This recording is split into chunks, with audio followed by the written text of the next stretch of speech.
Nagpaskil ng mga wanted poster ni Senador Ronald Bato de la Rosa ang Akbayan Youth sa Kalayaan Avenue, Quezon City. Nakalagay sa poster ang larawan maging ang contact number ng National Bureau of Investigation upang kaagad na maipagbigay alam sakali na makita si de la Rosa. Maliban sa pagpaskil sa mga poste ng kuryente dito sa Kalayaan, namahagi rin sila ng mga pamphlets na naglalaman ng wanted si de la Rosa sa ilang mga nasa palengke na namimili. Patatandaan na tumakas si de la Rosa sa Senado matapos ang kaguluhan doon.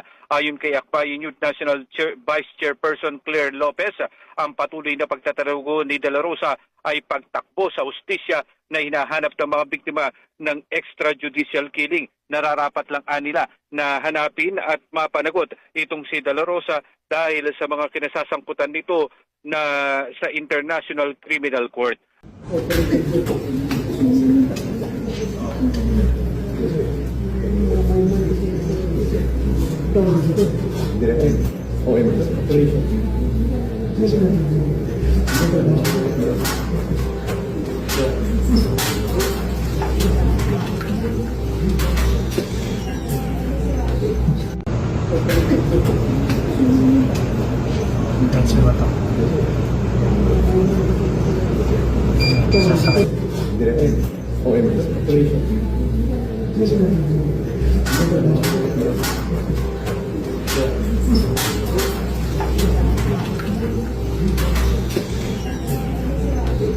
Alam na po nung Senate Security na yung mga NBI agents ay nandoon sa GSIS building, which is not a part of the Senate premises. From a formation, nag-full battle gear yung mga Senate Security at yung Sergeant at Arms. Tapos, dire-diretso sila, nakikita ng media, tapos pinigilan yung media, papunta doon sa mismong area kung saan sila eventually, in a matter of seconds, nagputukan na.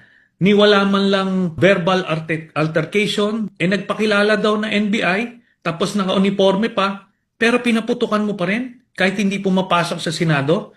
Tapos after that, sunod-sunod na putok, galing sa side nila. At ang interesting dito, talagang hinayaan nilang makapture ng media yung putukan na yun, para i-broadcast yun to sow chaos not only domestically but internationally. And they hope to gain public sympathy from that. Gagamitin din nila eventually dun sa mga petitions sila sa Korte Suprema. So maliwanag na all of these are scripted and staged.